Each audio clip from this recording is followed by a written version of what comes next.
नमस्कार, मैं हूं नीरज कुमार और आप देख रहे हैं माय मीडिया न्यूज। वक्त हो गया है दिन भर के बड़ी खबरों की। वार्षिक साहित्य अकादमी पुरस्कार 2024 की घोषणा कर दी गई है, जहां यह पुरस्कार देश भर के 20 भाषाओं के लिए दिए जाते हैं। हिंदी साहित्य पुरस्कार के लिए इस साल कवित्री गगन गिल को चुना गया है। बता दें कि गगन गिल की कृति मैं जब तक आई बाहर के लिए उन्हें यह पुरस्कार दिया जा रहा है।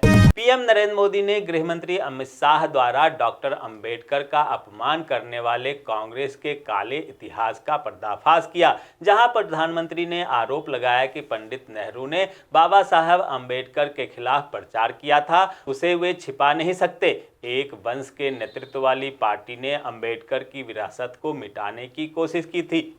मेरठ के शास्त्री नगर स्थित सेंट्रल मार्केट में अवैध निर्माण को लेकर 10 वर्ष पूर्व दिए गए हाईकोर्ट के निर्णय पर सुप्रीम कोर्ट ने मुहर लगा दी है, जहां सर्वोच्च न्यायालय ने सेंट्रल मार्केट 661/6 कॉम्प्लेक्स को 3 माह में अवैध निर्माण को खाली करने और 2 सप्ताह में ध्वस्त करने का आदेश दिया है। बिहार शिक्षा विभाग के अपर मुख्य सचिव डॉक्टर एस सिद्धार्थ के नेतृत्व में विभाग में एक नई पहल शुरू की गई है। इस पहल के तहत उत्कृष्ट कार्य करने वाले शिक्षकों को टीचर ऑफ द मंथ के सम्मान से सम्मानित किया जाएगा, जहां प्रदेश के अलग अलग जिलों से कुल 12 शिक्षकों को teacher of the month award दिए जाएंगे। दिल्ली में बढ़ते प्रदूषण को देखते हुए दिल्ली ट्रैफिक पुलिस ने एक महत्वपूर्ण कदम उठाया, जहां ग्रेप 4 लागू होने पर केवल BS6 मानक वाले वाहनों को ही चलाने की मंजूरी दी गई है। इस कदम से प्रदूषण पर काबू पाने में मदद मिलेगा।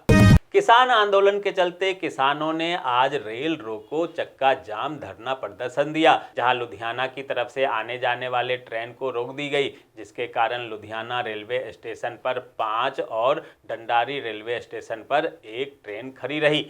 दोस्तों, आगे बढ़ने से पहले आपसे रिक्वेस्ट है कि अगर आपने अभी तक इस न्यूज़ को लाइक और कमेंट नहीं किया है तो प्लीज़ लाइक और कमेंट कर दीजिए, क्योंकि आपके लाइक और कमेंट का मैं कब से इंतजार कर रहा हूं। और जैसा कि आपको पता है कि कमेंट करने वाले लोगों के नाम हम न्यूज़ के लास्ट में बताते हैं, इसलिए न्यूज़ को लास्ट तक जरूर देखिए। पाकिस्तान की बेइज्जती की तो अब हद ही हो गई है, जहां अरब देशों ने चेतावनी दिया है कि पाकिस्तान सरकार 4300 से ज़्यादा कथित भिखारियों को नो फ्लाइंग लिस्ट में डाल दे, क्योंकि अरब देशों ने पाकिस्तान से कहा था कि यहां धार्मिक यात्रा की वीजा पर आकर ये लोग भीख मांगते हैं। इतना ही नहीं, मक्का की मस्जिद से गिरफ्तार हुए 90% पॉकेटमार पाकिस्तान के हैं।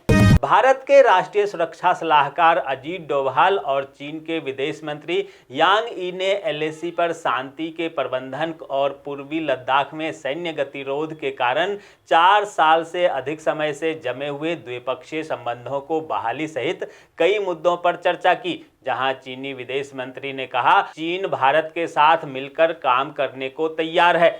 कृषि मंत्री शरद पवार ने संसद भवन में आज प्रधानमंत्री नरेंद्र मोदी से मुलाकात की। इस मुलाकात के बाद पवार ने कहा कि उन्होंने अनार के किसानों को लेकर प्रधानमंत्री नरेंद्र मोदी से बात की है, जहां पवार के साथ संतरा के 2 किसानों ने अनार का तोहफा भी प्रधानमंत्री नरेंद्र मोदी को भेंट किया। सुप्रीम कोर्ट ने पंजाब के किसानों को स्पष्ट संदेश दिया है कि सुझाव और मांगों के लिए अदालत के दरवाजे हमेशा खुले हुए हैं। किसानों द्वारा बातचीत से इनकार करने के बाद पंजाब सरकार ने सुप्रीम कोर्ट को यह जानकारी दी, जहां शीर्ष अदालत ने किसान नेता जगजीत सिंह डल्लेवाल के स्वास्थ्य का भी संज्ञान लिया और पंजाब सरकार को बिना देरी किए चिकित्सा सहायता प्रदान करने को कहा है। केंद्रीय वित्त मंत्री निर्मला सीतारमण ने लोकसभा में बताया कि प्रवर्तन निदेशालय ने आर्थिक अपराधियों से 22,280 करोड़ रुपए की संपत्तियां बैंक को वापस कर दी है, जहां विजय माल्या से 14,131 करोड़ रुपए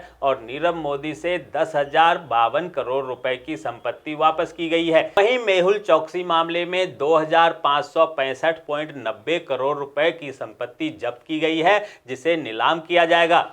सुप्रीम कोर्ट ने बुधवार को हाईकोर्ट के सेवानिवृत्त जजों की पेंशन को लेकर केंद्र सरकार पर नाराजगी जताई, जहां कोर्ट ने कहा कि हाईकोर्ट के सेवानिवृत्त न्यायाधीशों को महज 10 से 15,000 रुपए पेंशन मिल रही है। यह बेहद दयनीय स्थिति है।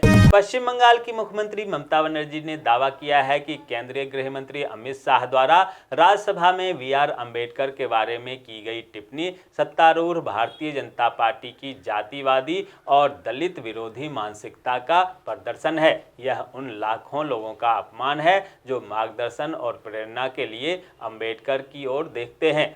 महाराष्ट्र कैबिनेट में जगह न दिए जाने से नाराज चल रहे छगन भुजबल ने एक बार फिर से अजीत पवार पर निशाना साधा। भुजबल ने कहा कि सवाल मेरे मंत्रालय का नहीं है, सवाल यह है कि कल को जब समाज का मुद्दा उठेगा तो सुरक्षा का कवच कौन उठाएगा। बीकानेर की महाजन फील्ड फायरिंग रेंज में बड़ा हादसा हुआ, जहां तोप अभ्यास के दौरान बम फटने से 2 सैनिकों की मौत हो गई, वहीं एक गंभीर रूप से घायल हो गया। अमरूद की पत्तियां औषधि गुणों से भरपूर होती है, जिसका इस्तेमाल सदियों से पारंपरिक दवाओं के लिए किया जाता है। इसमें जरूरी विटामिन, मिनरल और विटामिन सी, ए और पोटेशियम जैसे एंटीऑक्सीडेंट पाए जाते हैं, जो सेहत के लिए काफ़ी फायदेमंद है। इससे शुगर पेशेंट को भी फायदा होता है। इंडिया पोस्ट पेमेंट बैंक की ओर से स्पेशलिस्ट ऑफिसर के पद पर भर्ती निकाली गई है। उम्मीदवार आधिकारिक वेबसाइट IPPBonline.com पर जाकर आवेदन कर सकते हैं। पंजाब एवं हरियाणा हाईकोर्ट ने वरिष्ठ कांग्रेसी नेता और विधायक मामन खान की याचिका खारिज कर दी, जिसमें उन्होंने नूह हिंसा मामले में ट्रायल कोर्ट के फैसले को चुनौती दी थी। हाईकोर्ट ने कहा कि सुनवाई को अलग करने से अभियोजन पक्ष का काम कठिन हो गया है, लेकिन खान को इससे कोई पक्षपात नहीं झेलना पड़ेगा। उत्तराखंड के मुख्यमंत्री पुष्कर सिंह धामी ने कहा है कि उत्तराखंड में जनवरी 2025 से समान नागरिक संहिता लागू की जाएगी। इसके लिए सभी तैयारियां पूरी कर ली गई है। बता दें कि आज़ादी के बाद समान नागरिक संहिता लागू करने वाला उत्तराखंड पहला प्रदेश बनेगा। रांची रेल मंडल से वर्तमान में परिचालित 28 ट्रेनों के नंबर में वर्ष 2025 में परिवर्तित कर दिया जाएगा। ये परिवर्तन 2 चरणों में किए जाएंगे।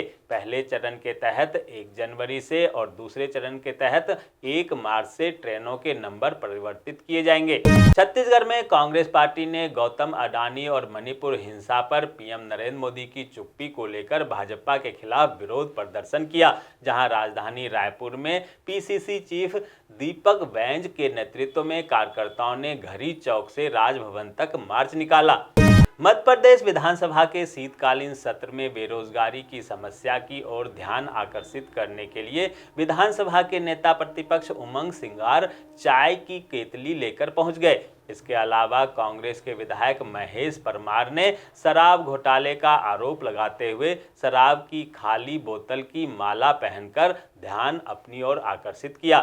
जम्मू कश्मीर की पूर्व मुख्यमंत्री महबूबा मुफ्ती ने राज्य की भूमि और संसाधनों पर केंद्र सरकार द्वारा की जा रही परियोजनाओं को लेकर गंभीर सवाल उठाया। उन्होंने कहा, हमारी पहचान आर्टिकल 370 को गैर कानूनी तरीके से हमसे छीन लिया गया और हमसे हमारी जमीन भी छीनी जा रही है। दोस्तों, मैं देख पा रहा हूं कि आप में से बहुत सारे लोगों ने इस न्यूज़ को लाइक किया है और कमेंट भी किया है, लेकिन अभी भी कुछ लोग बाकी हैं जिन्होंने न्यूज़ को लाइक और कमेंट नहीं किया है। उनसे भी आग्रह है कि प्लीज़ प्लीज़ प्लीज़ वे भी न्यूज़ को लाइक कर दें, कमेंट कर दें, साथ में शेयर भी कर दें।